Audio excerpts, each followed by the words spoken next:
All right, everybody. Welcome once again to the RecPoker podcast. We are on episode 159 already.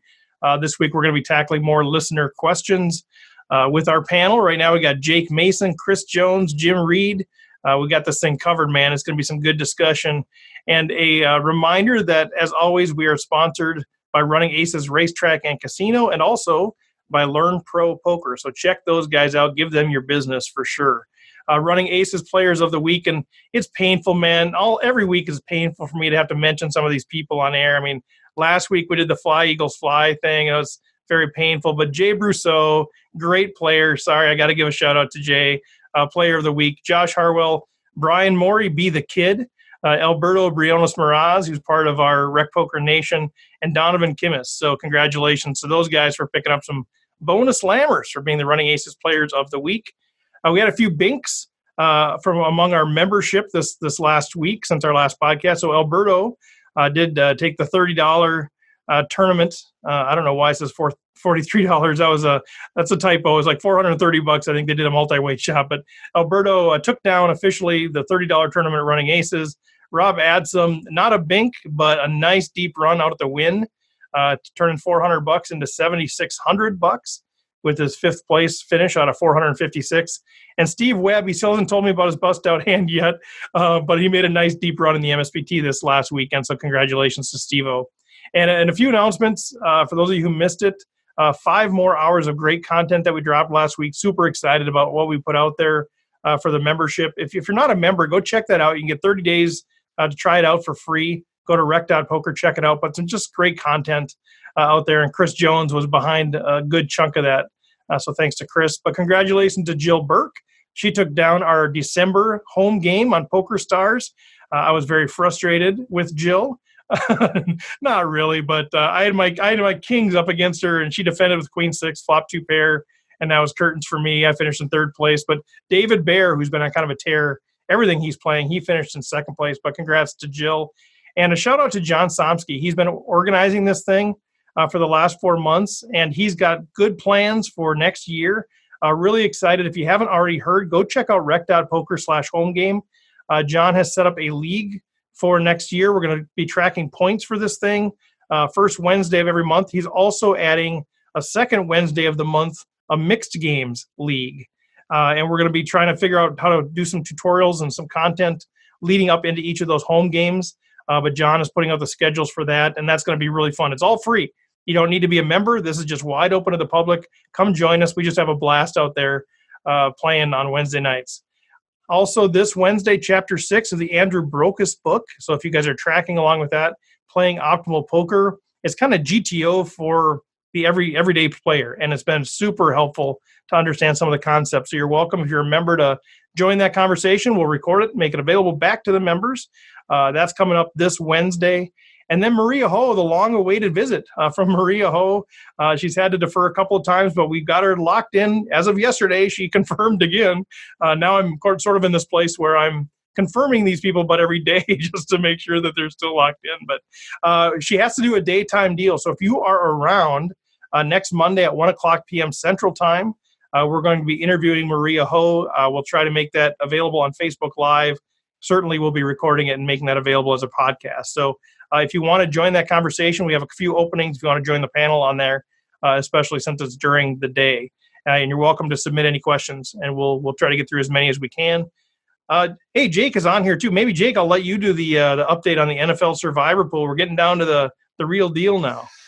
Yeah, we're down to 2 people now after Tim Carroll was eliminated last week. So we're down to Alejandro Casas and Kevin Kelsenberg. So, yeah, it'll be exciting to see who can take this thing down. You think, Jake, in your honest professional opinion, is there anything Kevin Kelsenberg can't do?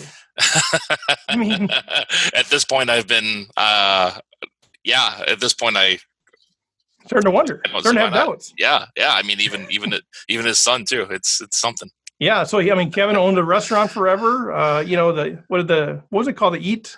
Nope, the Ideal Diner in Northeast Minneapolis. Yeah, he owned that forever. Then he picks up poker and he crushes poker, and now apparently he's good at NFL Survivor Pool too. Unfortunately, there's not much money in this for them, but anyway, congrats to those guys for continuing. We'll see who wins the heads up battle there.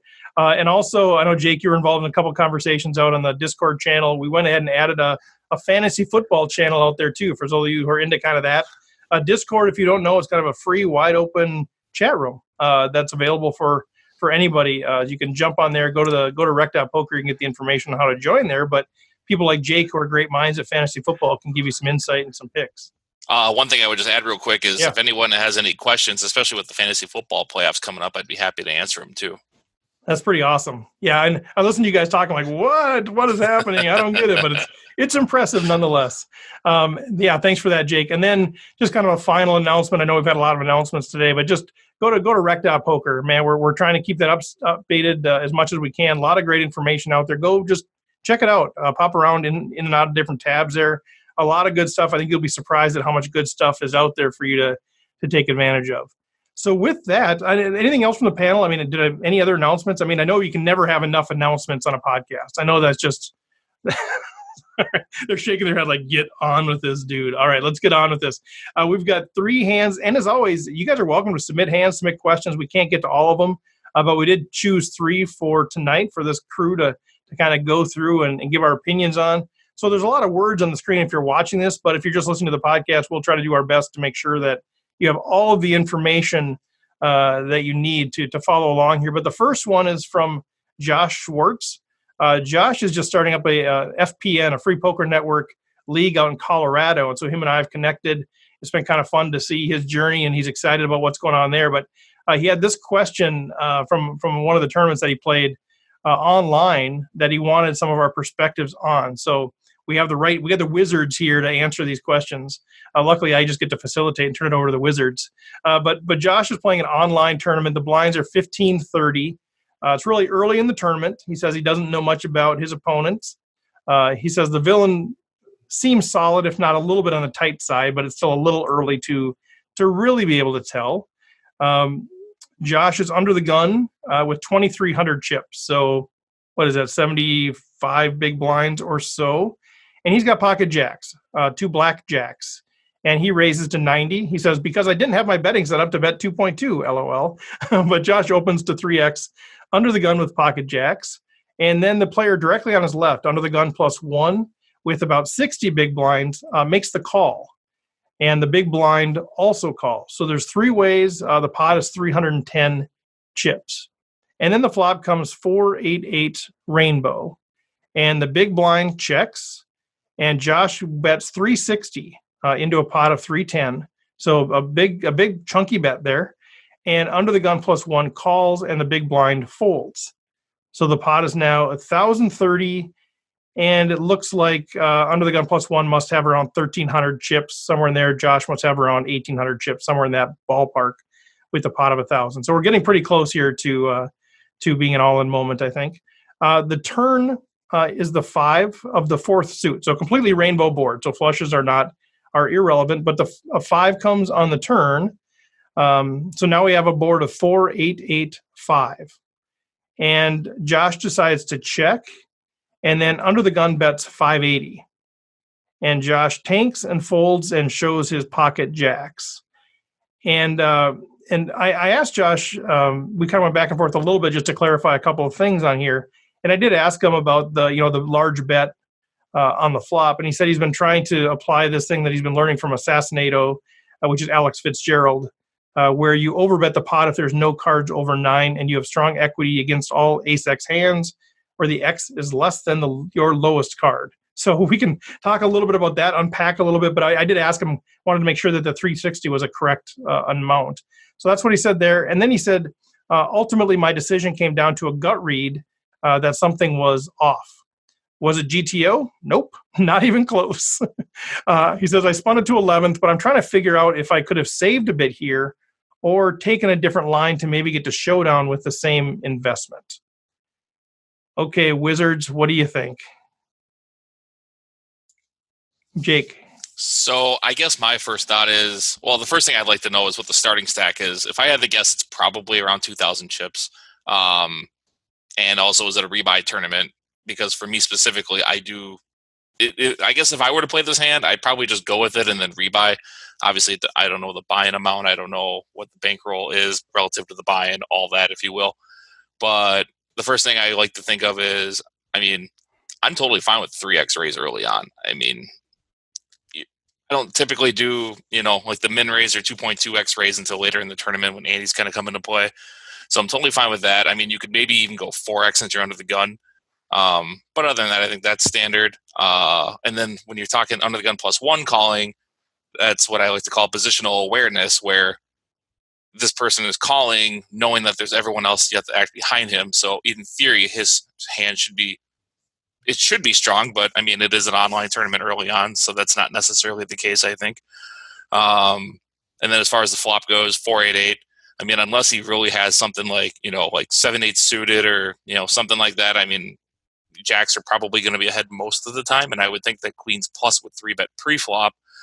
So I'd like to think you're probably still good here, but I mean, yeah. And then as far as the overbet, I'm not really familiar with the concept, but to me, it's like when you overbet in this spot and then get cold called with another player to act behind, I do feel like that is pretty strong.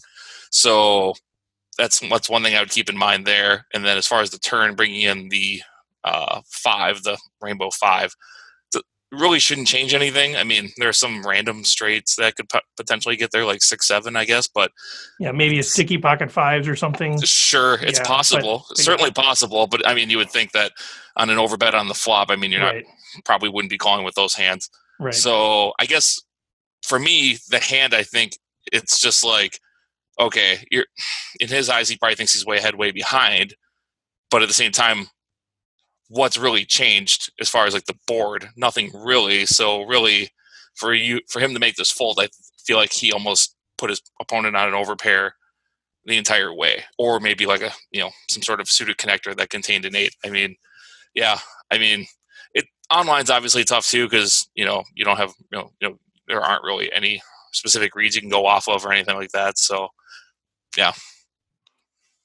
Okay, Chris.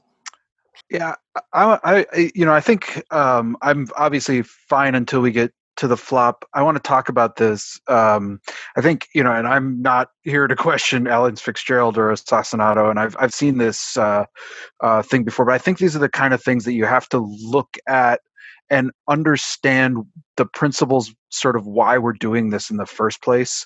And I think in this situation, we have to be situationally aware a little bit more. When under the gun +1 cold calls us, that's a really specific range in my mind, especially if our read of them being a solid, if not tight player. So I think we're knocking out the very top end of their range, but we're also knocking out a lot of the kind of the really speculative hands. And this really smacks to me, if our read is right and this is a solid, if not tight player, we are talking a really narrow band of a range for my read there.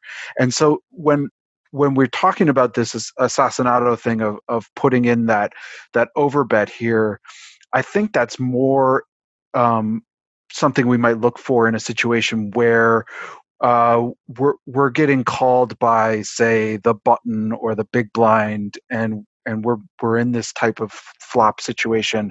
In this situation, I feel like we're only putting out this overbet, and we're putting ourselves in a really tough situation when we do face this call. And I don't think we need to be there. This is the kind of flop where I think even a pretty small continuation bet is going to get the job done. And if it doesn't, we still have a lot more room to navigate.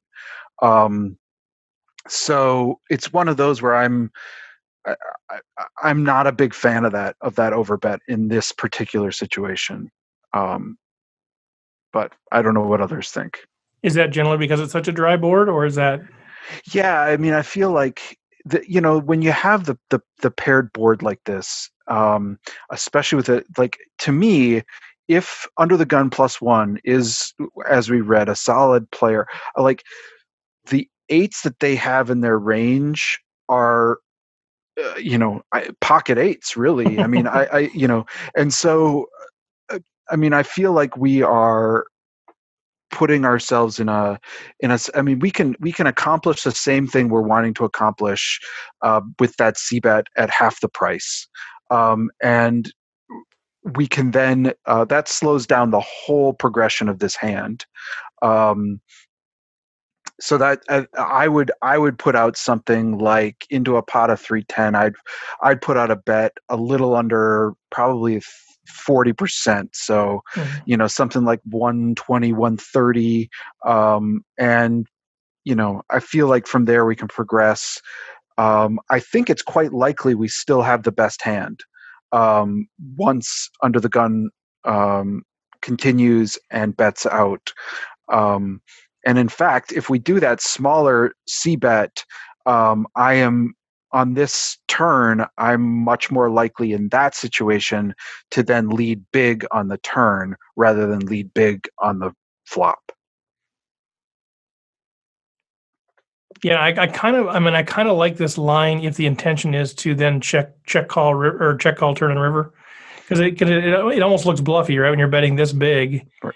So if they call you, then then you check turn, and you do that with full intent to check raise or to call, because now you're underrepresenting your hand. You look like you took a stab, then you check. For me, that's the line I would take with this sort of a big bet on the flop. But I think, yeah, I agree. It's sort of, what are we trying to accomplish here? And again, I don't know the Alex Fitzgerald stuff either as much as some of these guys do. But I think when you bet that big, I think you're sort of asking the pocket 7s, 6s, 5s, 3s, whatever else might be in there that had flatted you pre-flop. You're inviting those people to fold, which you don't want, right? I mean, you're kind of taking these hands, these marginal hands, and you're making them fold when you really don't want them to. And the other thing I'd say about that, about the big sizing, is I think when we're doing things where we're kind of going outside of sort of optimal play or GTO style play, and we're going to like this sort of exploitive overbet, is we have to be sure that we're playing opponents who are going to be sizing responsive.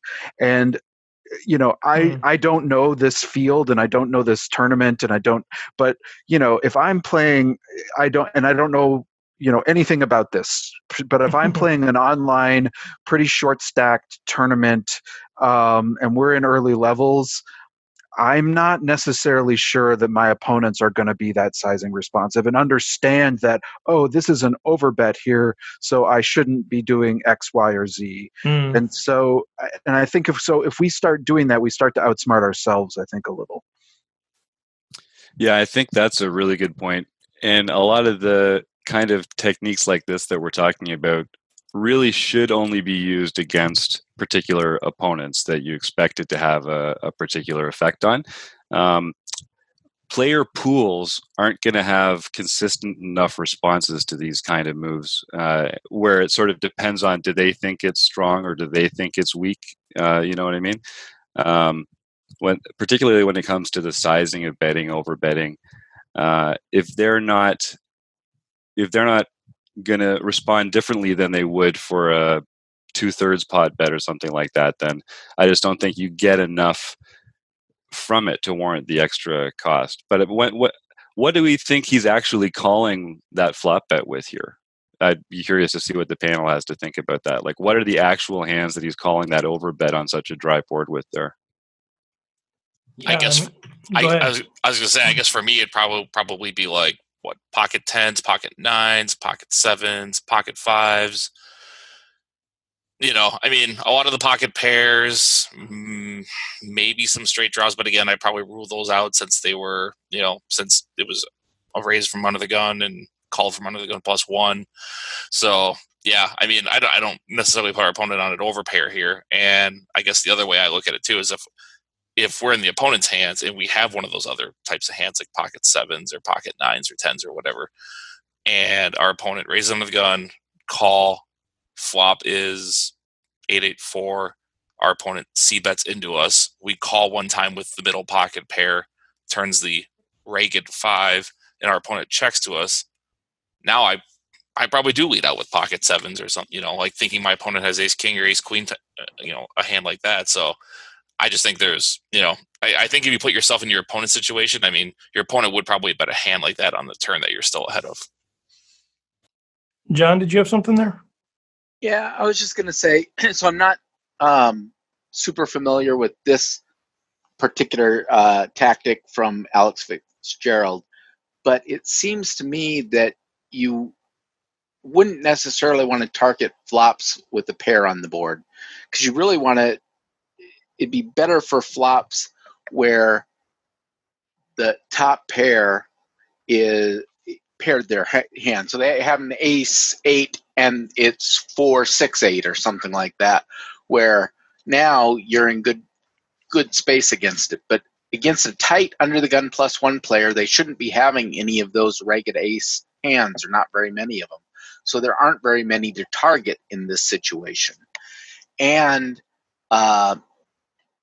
if they did have an ace 8, now they've got you beat, so you don't actually have great equity against them.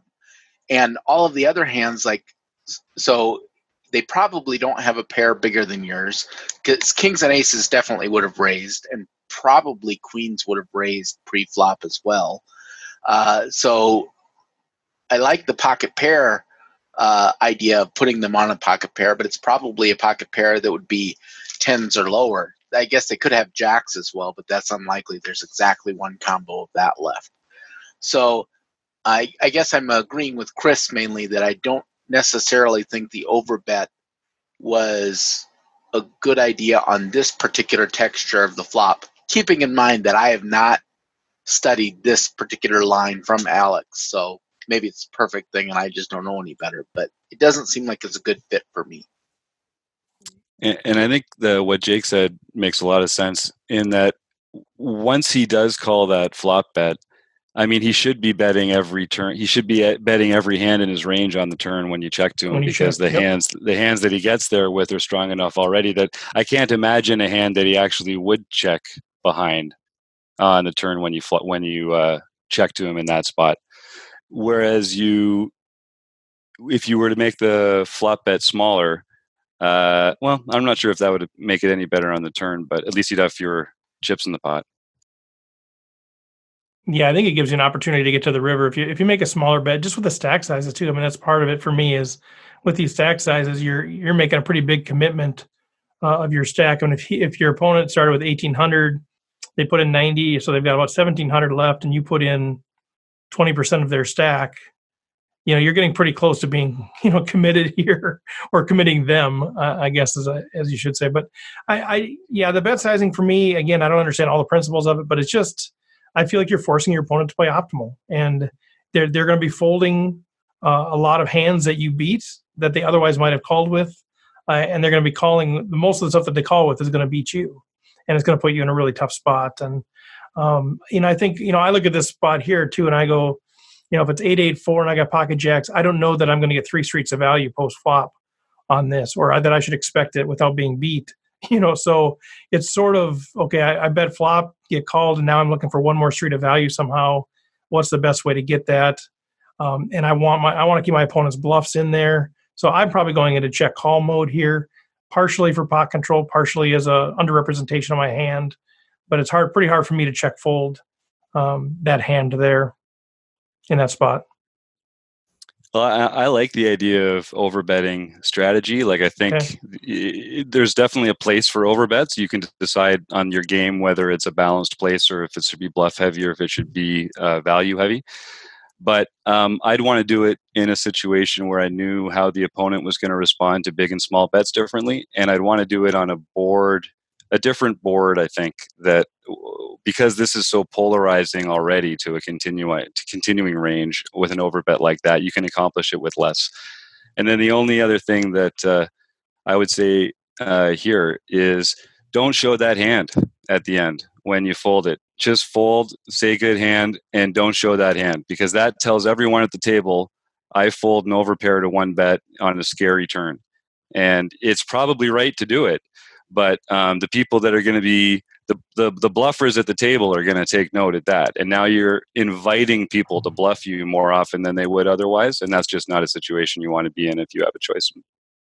Yeah, that was actually the next point I was going to thank you for making that, Jim, because I was like, there are reasons to show hands, and there are reasons and situations to show hands, but this is, the and I'm guilty of this too sometimes, but the like, oh, look how hard my life is, Right. show is not a good reason to show. Like, oh, this really stinks.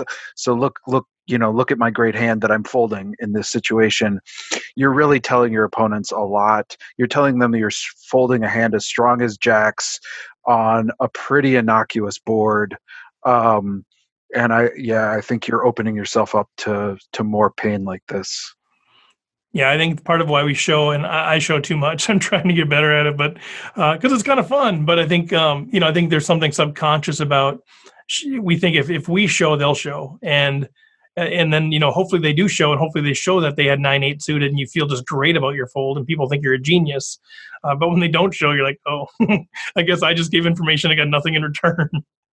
And I wouldn't, and I especially wouldn't show in a spot like this where you've used an overbet already. So you're telling them a lot about how you think about overbets, about how you think about their range. But like this is just a sort of, because it's such an unusual hand. It's particularly just don't let them know how you play that, because you're giving them a lot of info.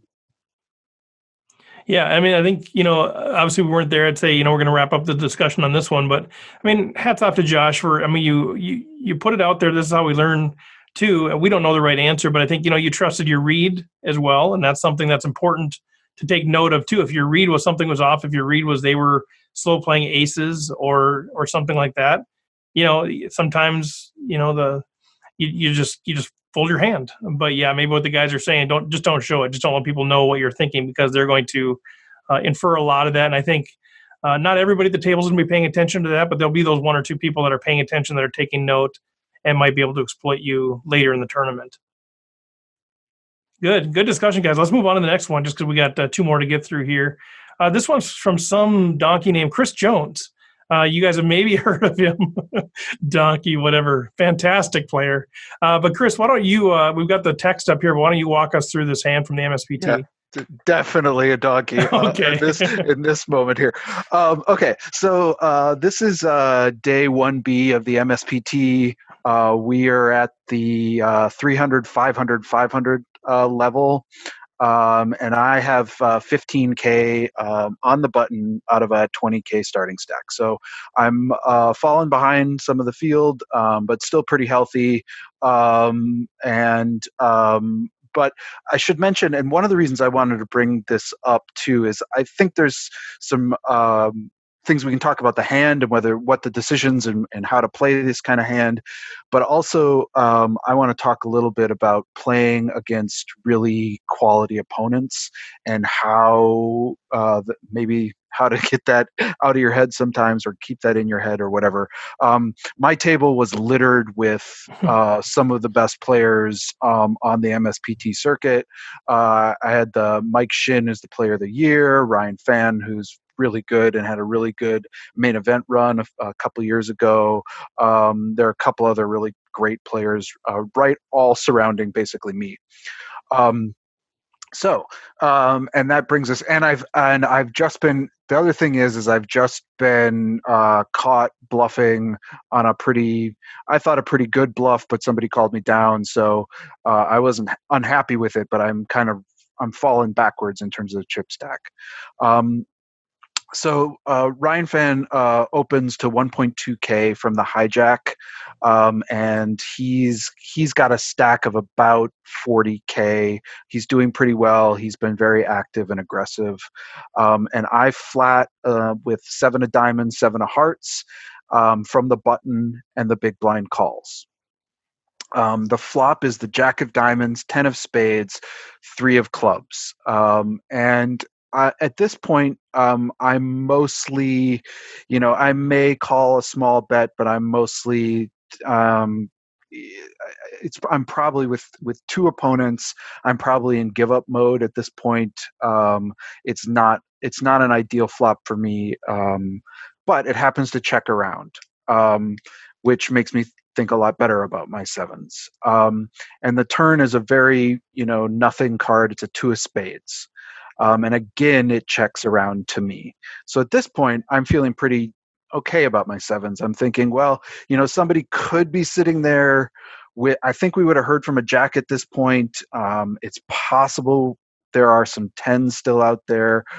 Maybe eights or nines are still sitting around out there that are beating me. But for the most part, I'm feeling like I'm in pretty good shape right now.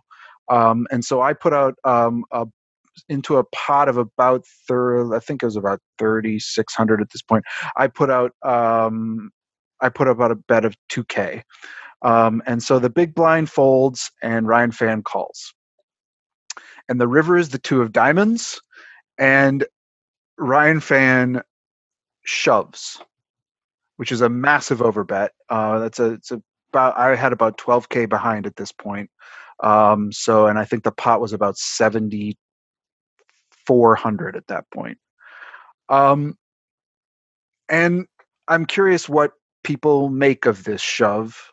I had some thoughts about it, but that's where I kind of want to start the discussion and then talk about what you might do here. I mean, what is he representing with a shove like this?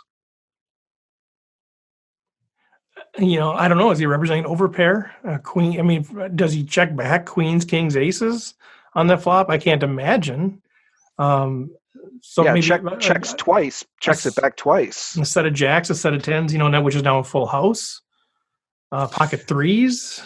What is he opening with there, and then what is he checking that flop on? You think if he has an overpair, or if he has even like king queen, or if he has a jack or a 10, or even like pocket nines, he might continue. But the ones that he would check back that he's now representing a big hand on the river has to be like jacks, tens, or threes, I think. That are value bets on the river. Yeah, it's hard to find value bets on the river that aren't value bets on the turn here, just because, especially when the flush draw comes, you have all sorts of suited hands in your range there calling on the button. So he should be, if he's got a 10 or a jack, when the flop goes check around and it comes around to him on the turn, he's got to be betting even a 10 there, right? Am I going crazy there? No, I mean, unless he has a real good reason to believe that Chris will not check this back twice, and if your bluff, maybe your prior bluff gave him some indication, and that would be the only thing. I mean, if you're right, Jim, I mean, if he's got a hand like that, he should not, I'd be shocked if he's checking twice here, unless he's like 80% sure that Chris is going to fire, on this board. Yeah, I mean, it's just a really interesting spot because, I mean, the board comes, running deuces on the turn and river, which also means the board's paired. So, like we've talked about, what exactly is he representing? I mean, you go back to the flop. So you raise pre-flop. Obviously, Chris calls on the button. Jack 10-3. I mean, you would think if he had like king queen or even 8-9, and he would c-bet that, c-bet those hands. And once it's checked around, at least I would fire the turn with those exact hands as well. I mean, and yeah, obviously any jack, any 10, probably any pocket pair. If Ryan has like sixes or eights or something like that, I mean, I'd probably bet those hands too. I mean, especially into a player who I would, probably deem tight. I mean, Chris would specifically have to have, a 10 or better, or some sort of draw to probably continue.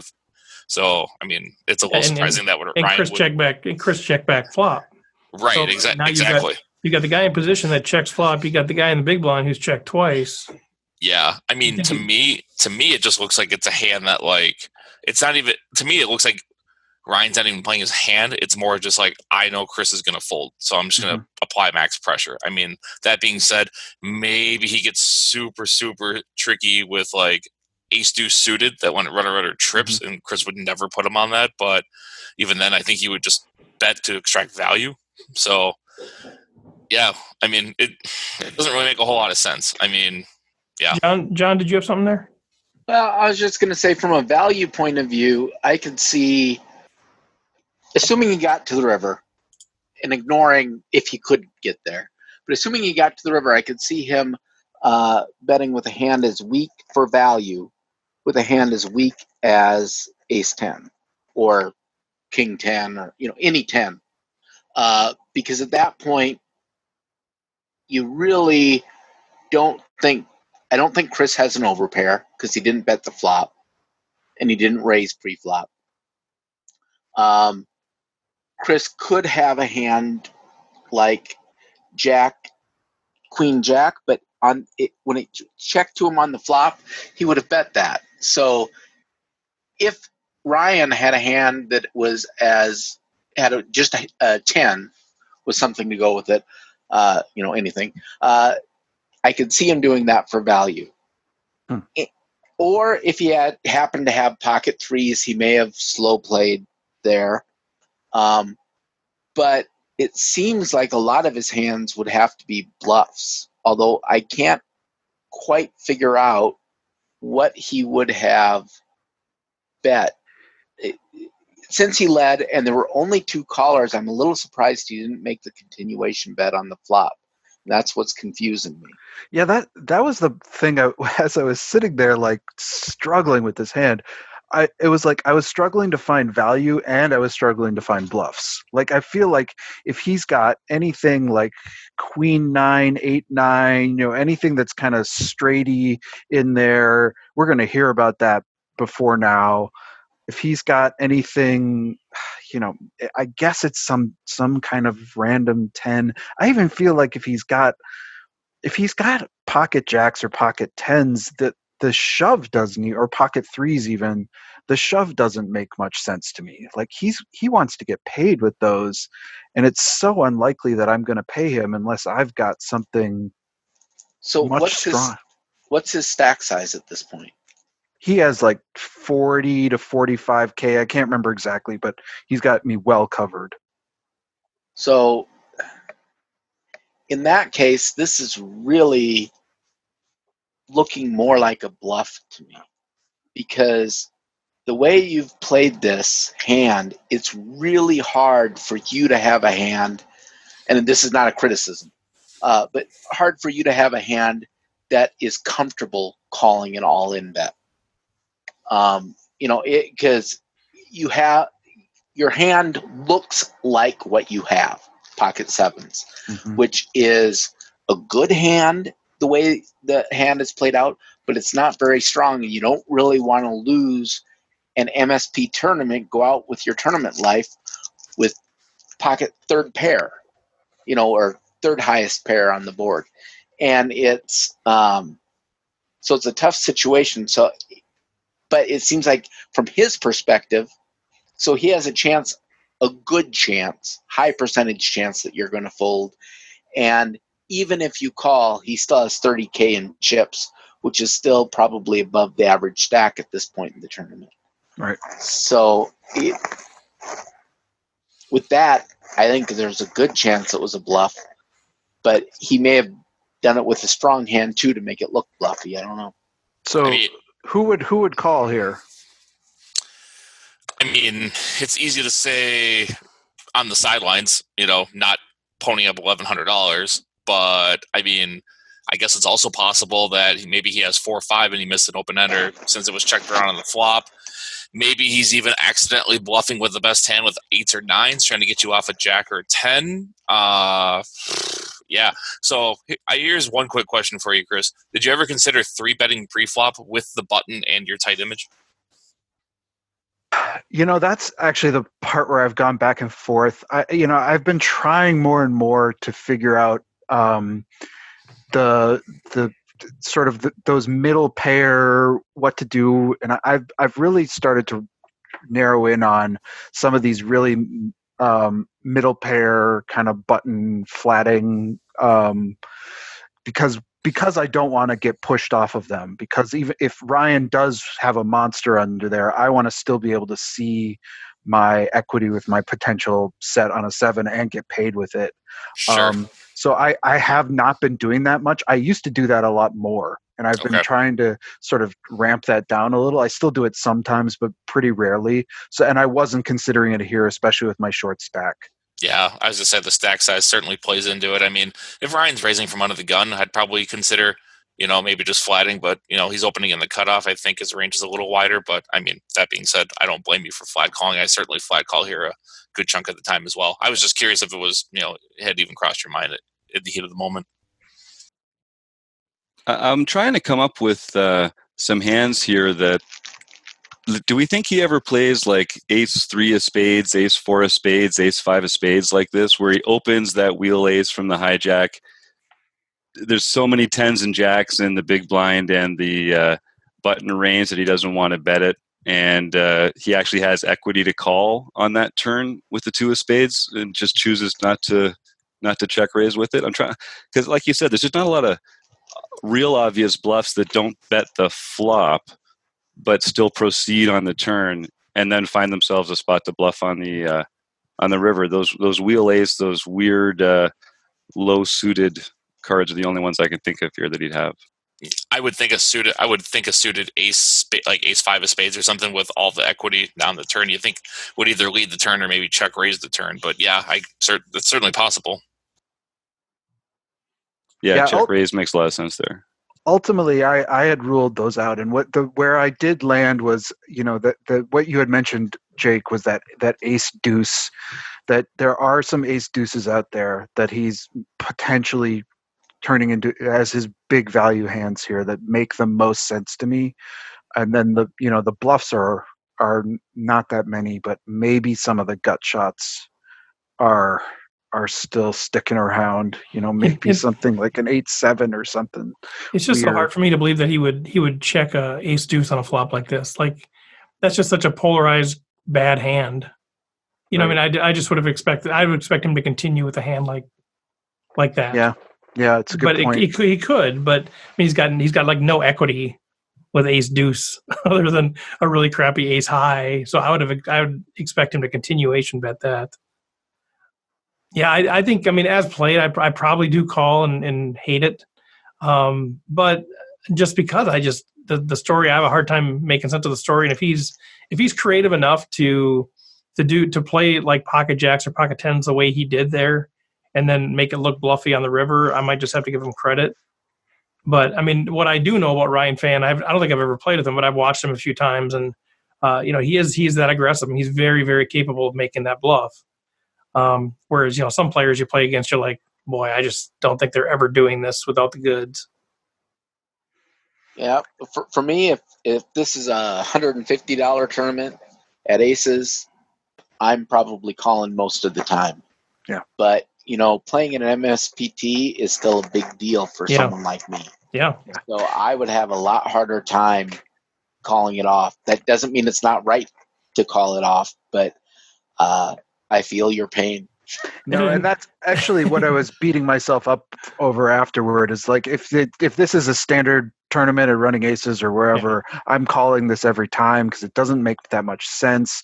I feel like I am winning this hand most of the time, but I got caught up in the moment, and I was just like, that kind of like started me just so. I think sometimes you have to be prepared to just make the calls that you would make wherever you make them, and just live with it at that point. I think I should have made this call, but I did end up folding. Well, and I think everything comes down to range versus range, in my opinion. And even that, knowing that it's a bigger tournament, knowing that people like Ryan Fan and Kuvang and all these guys, they know it's a bigger tournament, and so to me, they're willing to apply a little bit more pressure than they might otherwise in a smaller tournament. And so I think that makes their range even a little bit wider there. So, as one of the inputs into it, how does this being a bigger tournament affect their range, and how does it perceive their perspective of my range? Well, they probably perceive that I'm going to be calling, narrower, and so it's probably going to expand their range wider. It's just one input of many, but I do think most of those players recognize that for most of us playing these $1,100 tournaments, it's a big deal, and we don't want to bust it, and we don't want to pony up another $1,100. We might not. Versus some of those players that are going to kind of keep firing. So that's it's tough. I mean, I think, and I did some quick math. I'm like, well, if I fold there, I got like 22 bigs. If I call on them wrong, I got 0. If I call on them right, I got like 60. How often am I right here? Mathematically, ICM wise, expected value of tournament, even if it's 50-50, it's a right move, but it's still that chance that you're going to be busted. And it's easier to say as we're logically assessing it here than when you're in the middle of that moment. It sucks. Well, any other thoughts on that, Chris, or do you have any other questions on that you wanted us to address? No, thanks. That was a good discussion. Yeah, great hand. So the next one is a few slides long. So I think what I'll do is I'll just go through the whole thing, and then we'll go back and kind of pick the spots. He has one particular spot he wants us to address. So let's just go through the whole thing, and then we'll kind of go back. And he actually provided a click-by-click sort of replay of this, so I might make that available in our show notes. But he's got too many good comments in here that I don't want to miss by just looking at the action. So this is Rob Adsem. Rob made a really nice deep run out in Vegas, and he came back, played the MSPT, and he gave us this hand. So kind of like you, Chris, day 1B of the MSPT early in the tournament. This is at the 100, 200, 200 level, so even earlier. He's got 23K up from a 20K starting stack, so he's got over 100 big blinds there. He had been up to 32K, but recently made a few tight folds that kind of eroded some of his chips, but still obviously well over 100 bigs. The villain is immediately to his right. And by the way, I love the use of the phrase villain in poker. I mean, it makes us feel like superheroes, right? But the villain is immediately to his right with 13K. So there's your effective stack of about 65 bigs. After recently calling and losing to a short stack shove. He is in his early 30s, and I can tell immediately that he is an experienced player based on his comfort and confidence at the table. His level of experience becomes even more evident as I watch him aggressively use late position to push around the table. He rarely got involved in early position, but mid-position and later he was playing a high percentage of his hands, most of the time opening to 3 times the big blind. 3 of the 4 players to my left were very tight and were folding too often, especially in the big blind. This guy, I feel like I can sense this guy was stealing my opportunity to put pressure on the blinds myself. So I had decided that I needed to 3-bet him a few times in order to stop this nonsense. So pre-flop, the pre-flop action brings 1 limper from middle position, and then the villain raises 3 times to 600. So the blinds are at 200 big blind. There is a limp, middle position. Villain raises to 600. I look down at ace of hearts, 5 of hearts, and decide this is the time to make my stand. I raise to 1,500, so he's questioning the size there. The button and the blinds fold. The limper folds, and the villain calls. All right, so we had a limper, a raise. Rob 3 bets from late position, I believe, and he gets a heads up with the villain. So pot of 3,700. And the flop is 7 of hearts, 3 of spades, 6 of diamonds, and we have the ace 5 of hearts. The villain checks, and I c-bet to 2,000. I believe this is a pretty good flop for my hand. I have a gut shot and backdoor nut flush draw. Although I put him on a very wide range, I expect it will be difficult for him to call with unpaired overcards and with no flush draw. He calls fairly quickly. The pot is now 7,700. The turn is the 7 of diamonds. So now we have the 7 of hearts, 3 of spades, 6 of diamonds, 7 of diamonds on the board. The villain checks. And then Rob says, okay, here is where I think some good discussion can take place. What am I representing? Does the paired board help me or scare me? Is it possible for me to have a full house? How would I proceed if I did have a full house? How would I proceed if I had an overpair? How would I proceed if I'm holding ace king or ace queen? I decide to check back, hoping to display strength rather than weakness. I am hoping he leads out on the river so that I can raise and represent a monster. In hindsight, I think my check looks more like ace king, ace queen than anything else. So the pot is 7,700 after turn goes check, check. River brings the 9 of hearts. So just to remind us, the board 7, 3, 6, 7, 9, no flushes. To my surprise, the villain checks. He has 9,500 left in his stack. At this point, I think he's hoping for a check back with a bluff catcher like pocket 4s, 8s, 8, 9, ace king, ace queen, ace jack, ace 3, ace 6. Rather than shove, I decide to bet 6,000. I intentionally used this bet sizing thinking it might look stronger than an all-in bet, but it didn't work. So I'm curious as to what the panel thinks. The villain tanks for about 2 minutes and then makes the correct call. He turns over 6 of diamonds, 4 of diamonds, and takes the pot with 2 pair. My soul was crushed, and I felt like a complete donkey for about an hour. I'm looking forward to hearing the panel's opinion, but in hindsight, I think that my bluff looked like I was holding the big ace that completely missed. It turns out that the villain is the current HPT player of the year and has over $3 million in career earnings. the happy ending of the story is that I eventually knocked him out of the tournament. Okay, so that is the story. If I click on this, can you guys actually see this if I go here? Do. Do you guys see that? Oh, you don't? Okay.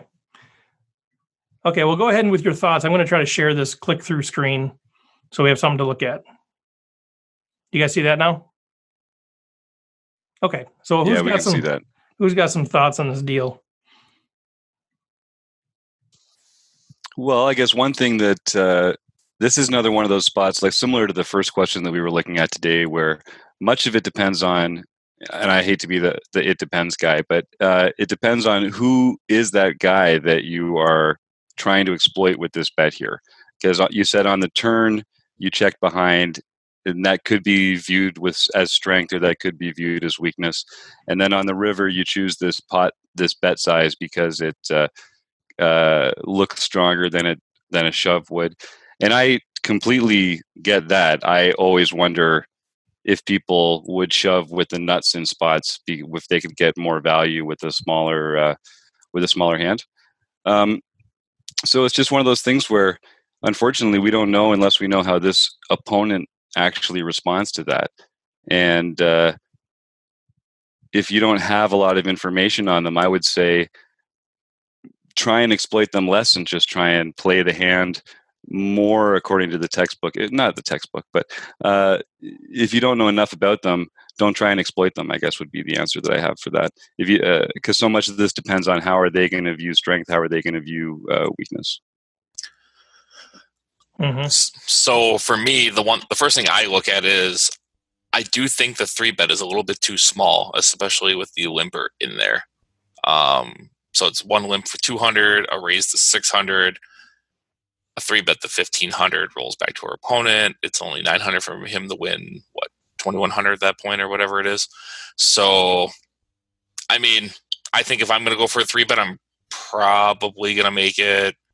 I mean, I would make it probably at least 2,000, maybe even up to 2,400. I mean, I think part of the raise amount depends on how likely you think your opponent's going to call. If you think your opponent's going to call more often, you probably make it a bigger amount, and obviously vice versa. And then on the flop, I think it's pretty standard where, I mean, you're going to get checked to, you're going to c-bet for about half pot, give or take, maybe 60% pot. Yeah, it looks like a 2,000 chip bet into 3,500. So that's about right. I mean, I think that's relatively standard. And the opponent calls, and then the turn brings another 7, which does pair the top card. So if you start thinking about your 3-betting range or c-betting range, how many 7s are you going to have in it? Probably not a ton. So really at this point, you're telling your opponent that you specifically have an overpair. So, I mean, if I'm your opponent, I probably check call here. I mean, depending on the size of the bet or whatever. And I guess for me personally, just as a rule of thumb, I think it's really tough to get away. I think it's a lot tougher to get away with bluffs on paired boards, especially when the top card is a low card after you would 3-bet. So I think that's one thing I would keep in mind. And then once the river rolls out, what was the river card again? It was a 9. So again, just another low card. I mean, if that river is, any face card, if it brings in a diamond draw, if it brings in a straight draw of some sort, maybe you can represent a little bit more, but even then you 3-bet pre-flop. So what are you really representing there? So yeah, don't get me wrong. I'm a big proponent of the bet 6,000 instead of shoving all in because it does look stronger. So I like that, but just the idea of on this particular board with the board being paired with it all being low cards. I mean, yeah, it's a really good call by your opponent. And I mean, yeah, I think the big takeaway for me is just, you're trying to tell a story, and yeah, I mean, basically at this point, you're telling your opponent that you specifically have an overpair. I mean, if you 3-bet like pocket 8s and the river came a 9, you might not bet the river. So, I mean, that takes away that hand as well. But anyways, any other thoughts, guys? Yeah, so I agree with Jake that I like a little bit bigger of a 3-bet on the flop.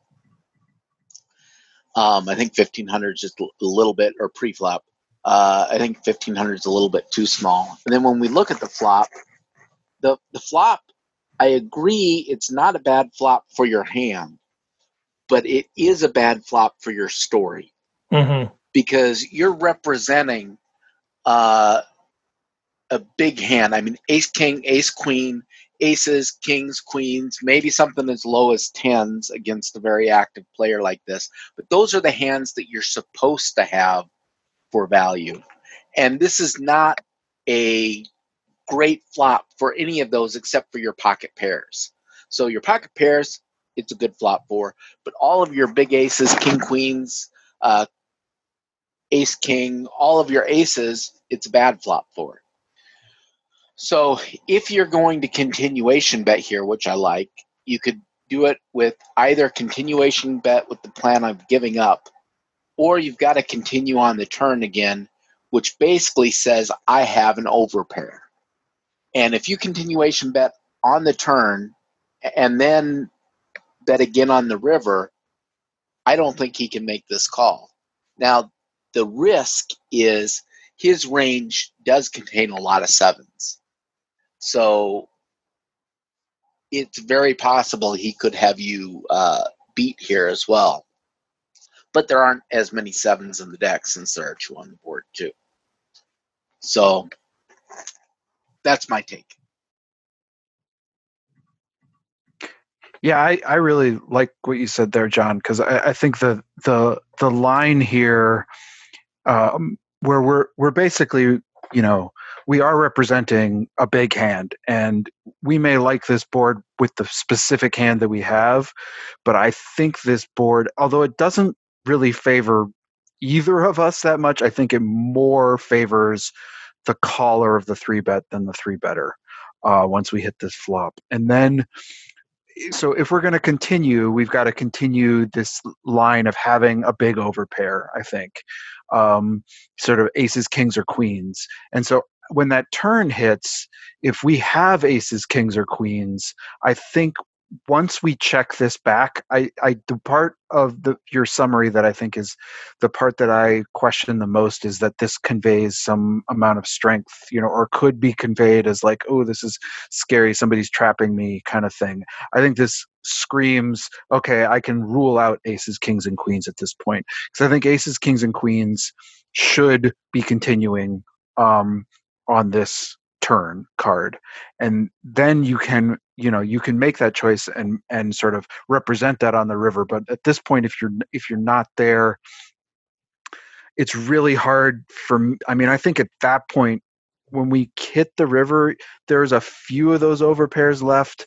Maybe jacks and tens are still hanging around, but once we hit the river, it's hard to see. It really does. You're exactly right. I think it really does look like a big ace that has missed and is trying to sort of find, make up for it on the river and steal the pot. And so I think we either need to continue this story through the entire hand, or if I reached this river the way we reached it, I'm pretty much in give up mode. Maybe 5 to 10% of the time my ace high is good, but I'm pretty much checking back.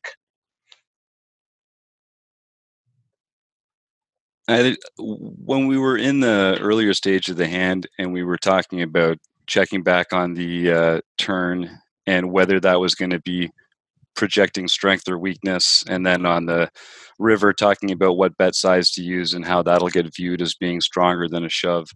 One of the things that makes those difficult questions is we don't know how this particular villain is going to respond to that approach.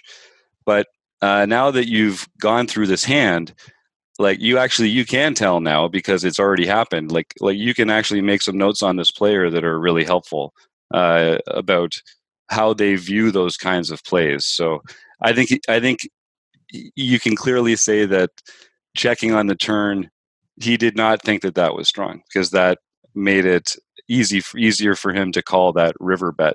And you can sort of just like factor that into your decision making in the future with this player pool if you think he's representative of it. Just so if you're in that position again, you've got a little more data. But it's just a tricky spot when you cap your range like that on the turn, if that's what we think he's done. Yeah. Any other thoughts, guys? The only other thing I'd maybe add to it is, now that we know what our opponent had, which was 6-4 diamond specifically on the turn when we checked our opponent, he's betting into us. Well, okay, we've got a lot of the straight draws. We got all the we have the diamonds as well. So it's like, again, what is our opponent really representing? It has to specifically be an overpair. So yeah, again, easy to say from the sidelines, but I mean, hey, great call by our opponent. Do you guys like it all? We're kind of getting off here. I'm getting off, but like, do you like just to check back on this flop? I mean, to me, this is I know we want to 3-bet and start to put them in their spot a little bit. And so I don't mind the 3-bet, the sizing. We can debate that. I think it should be a little bigger too, unless you're just trying to isolate, which case, that's going to do it most of the time. I mean, I kind of like a check back here. I know maybe we want to stick with a story, but I feel like we have so much equity that, if we get check raised here on the flop, I just hate myself for not checking and realizing some of this. We have a gut shot, we have an over, we have backdoor hearts. So to me, I like a check on the flop, and part of that is because even some of the stuff that we're discussing with the Broca stuff is that it sort of conveys that we have a medium strength hand. Which means that we can't represent aces and kings, but we can represent some value later in the hand. I think when we bet flop, it's either it's an overpair or it's 2 big cards that missed, right? I mean, it's really that, like what you guys were saying earlier, kind of our range is these, 60 combinations of pairs and these, 80 combinations of unpaired hands or whatever it might be. Whereas I think a check back almost gives a little bit of a warning that we have sort of a medium made hand. Plus it's pot control, and there's a lot of great turn cards for us. I mean, the 7 of diamonds isn't one of them, but there's a lot of really good turn cards that we can enjoy there.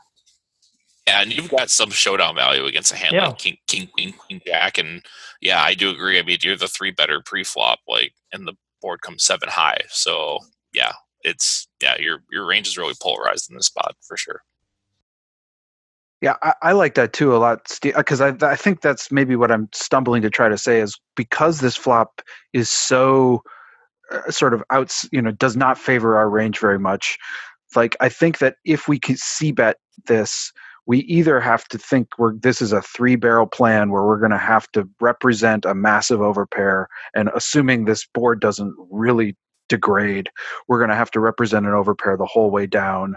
Or I think I like this idea of checking this flop, and we can sort of navigate from there, and we don't have to represent as massive of a hand as we go. And I think the part what we either have to do one or the other, right? And if we do c-bet but then check the turn and then put a big bet on the river, that's a harder story to tell, I think, in the end. Yeah, and I mean, actually, I like to see if he's going to check flop, but we don't know why he's checking flop. Is he checking to induce? Is he? Well, sorry, Jim. If he's what he's checking for, But if he checks twice, now we can maybe take a stab, and it almost serves like a river blocker bet on the turn, and we're sort of controlling the size of the pot a little bit there too. Also, I think just because of our exact hand in this spot, we're in one of those positions where if we do check behind on the flop, as Steve suggests here, you're in a position where a lot of the hands on the turn are either going to help your hand. A lot of the cards on the turn are either going to help your hand or your 3-betting range. Yeah. So you have a lot of ways to actually improve your hand or to represent some high cards and get them off that. So in a way, I think checking behind might be clearly the best play because it gives you so many more options on the turn and river that you aren't kind of committing to a particular part of your range at this point when you bet the flop. Yeah, I mean, we're loving a queen or higher for exactly the reason you're saying, whether we have it or not. Because if we're checking back flop, and then a queen comes, well, clearly we must have ace queen. If that's what we're betting on the turn, it's a much more believable story. Interesting. Well, any other thoughts on this one? Good stuff, Rob. All right. No, I mean, just great hand history writing. That's the most fun I've had on this in a while. Way to put it down. I love that. Yeah, I thought it was a great job of actually getting to getting to the root of it. And I think, the fact that it took like 4 slides to put it in there was a good sign. The only other thing I would maybe add is just at the very end of the slide, we found out that this was, a really good player. So with that in mind, maybe it's a spot you don't want to take a stab at. I mean, just knowing that he's probably on the second or third or fourth level with you in that regard. So just, again, you may or may not want to find a better opponent to make this play against, I guess is my point. Yeah, that's always an interesting dilemma for me because I feel like the good players are able to fold hands too. but you're right. The good players can also read your soul. That's the hard part for me is like, I've seen good players lay down some monster hands before too, because they just know they can. But yeah, you're right. I mean, when you start taking this sort of a line where you're starting to be ultra creative, where you're going to be like trying to overthink it a little bit, I think that's tougher against a really good player. Yeah, exactly. Good point. Okay. Yeah, the only edge you're going to have against a better player is going to be a card range edge. And that's the, being in position is great, but you're never going to have a strategy edge. You're never going to have a skill edge. You're never going to have a read edge. So you just got to play tighter against them than against the other people at the table. I mean, that's the only thing that I find that works.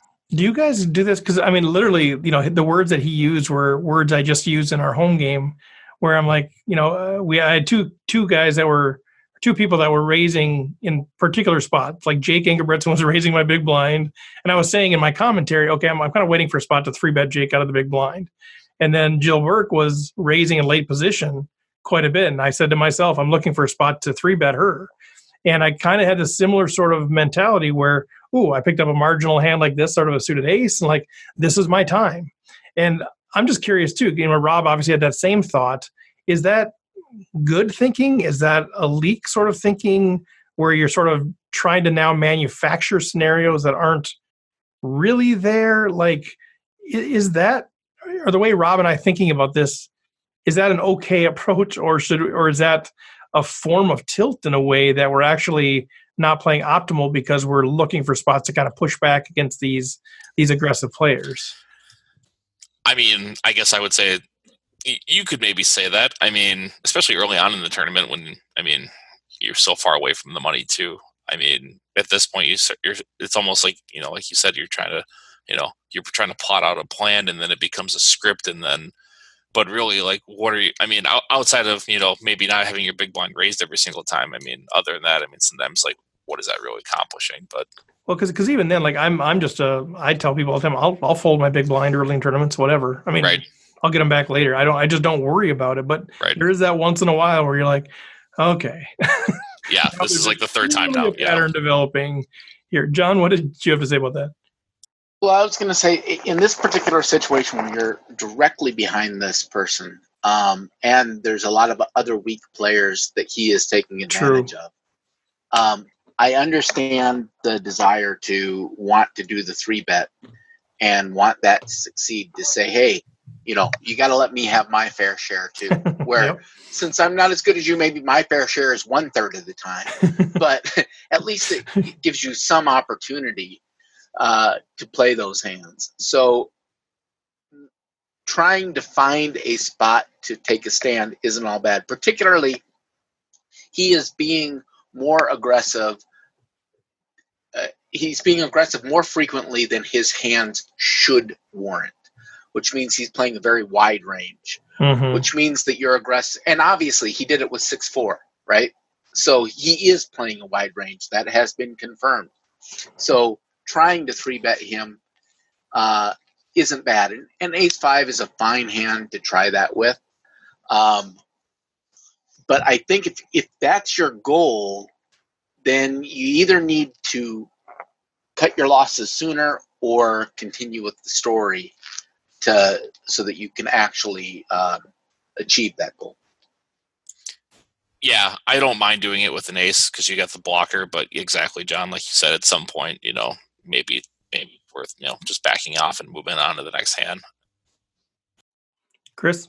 Yeah, the thing that I think about this is that if you it's more about a strategic sort of objective. Like for me, at least, if I'm doing it because, okay, this person is 3-betting me all the time, or they're targeting my blind, and I've got to change up something that I'm doing to exploit that or take advantage of that. I think that's a fine thing, and you need to make those sort of adjustments as you're playing. If it's like, if it's really starts to be like, I am going to get back at this, you are not good. Send the kind of that sending a message type betting, I think, is a really dangerous road to get down, because the thing about it is, I think for a player of this quality, especially, I don't think that message is even going to be received, right? They're just gonna be like, oh, they got aces this time, they got a really big hand, you might be thinking, oh, I got ace 4 suited, and I'm gonna send him a message here, and they're just thinking, he's got kings, I fold, so it's that sending a message bet, I think, it can be a form of tilt, because it can be, I think, a dangerous road to go down. Yeah, and then at least in the earlier days, which for me is like 2 years ago, I'd sort of let the testosterone piece kick in a little bit, and be like, oh, okay, they're not going to do that to me anymore, so I'm going to call, or that kind of thing, or then as that progressed to, okay, now I'm not going to push back by calling, I'm going to push back by 3-betting, and then something like this happens. And then it's like, okay, now I've just like incented them even more to do more, because like it didn't work. You know what I mean? Like if the 3-betting works, then you feel like I've made some progress on this. I'm going to shut them down a little bit. When you end up 3-betting and then checking back, and then you take the pot or whatever, and you're like, that totally backfired.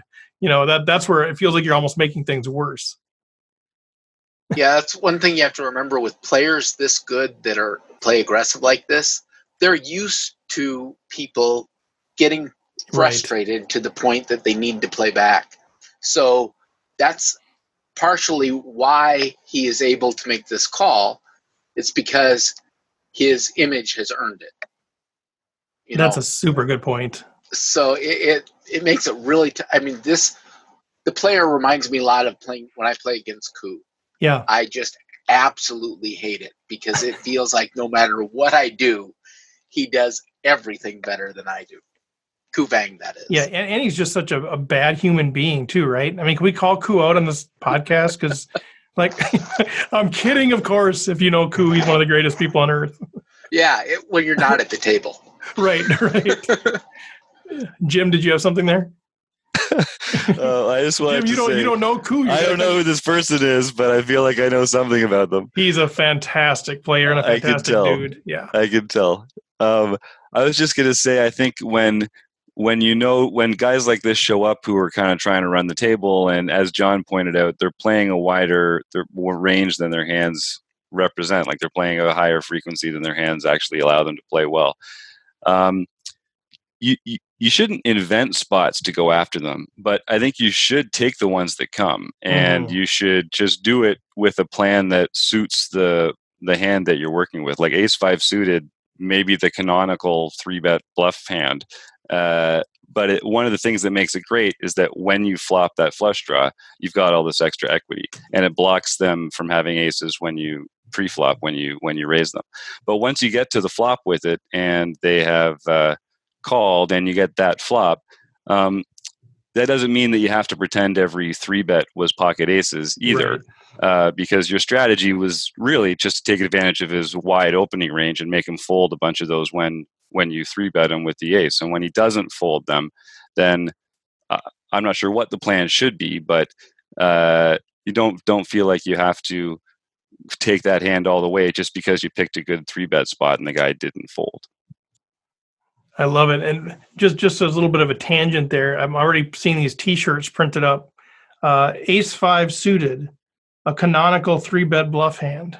I think, is that what you said? A canonical 3-bet bluff? Something like that, I think. It sounds better coming out of your mouth. Oh, I don't know about that. I had to write it down. No, that's good stuff. Really good. Yeah, no, that's good stuff. Anything else on Rob's hand, or any tangents off of that? I know we're a little bit late, but we'll wrap it up there.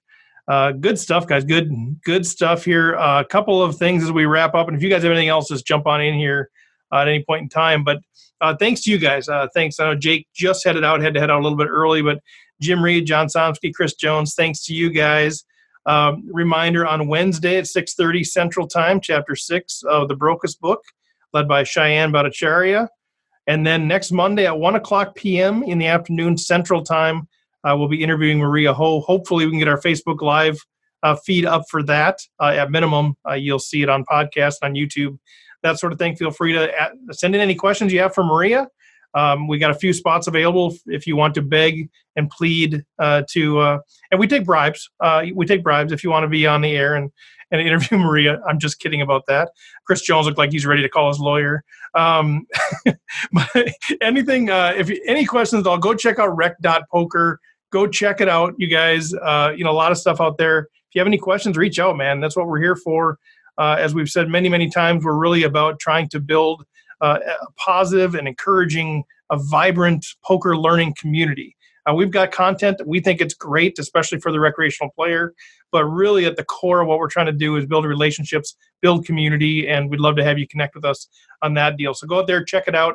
If you're looking for ways to help us out, if you're saying, man, I can't become a member, but I want to support RecPoker, go out on iTunes, Stitcher, SoundCloud, like us, rate us, review us. All that stuff is bigger than you realize. That helps us a ton.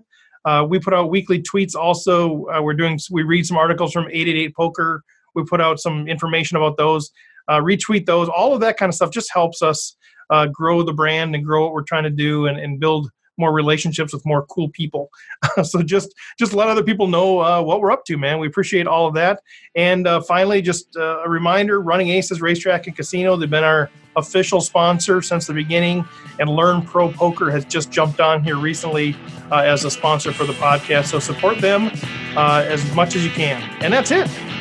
Guys, thanks so much, man. We'll chat next week. Adios.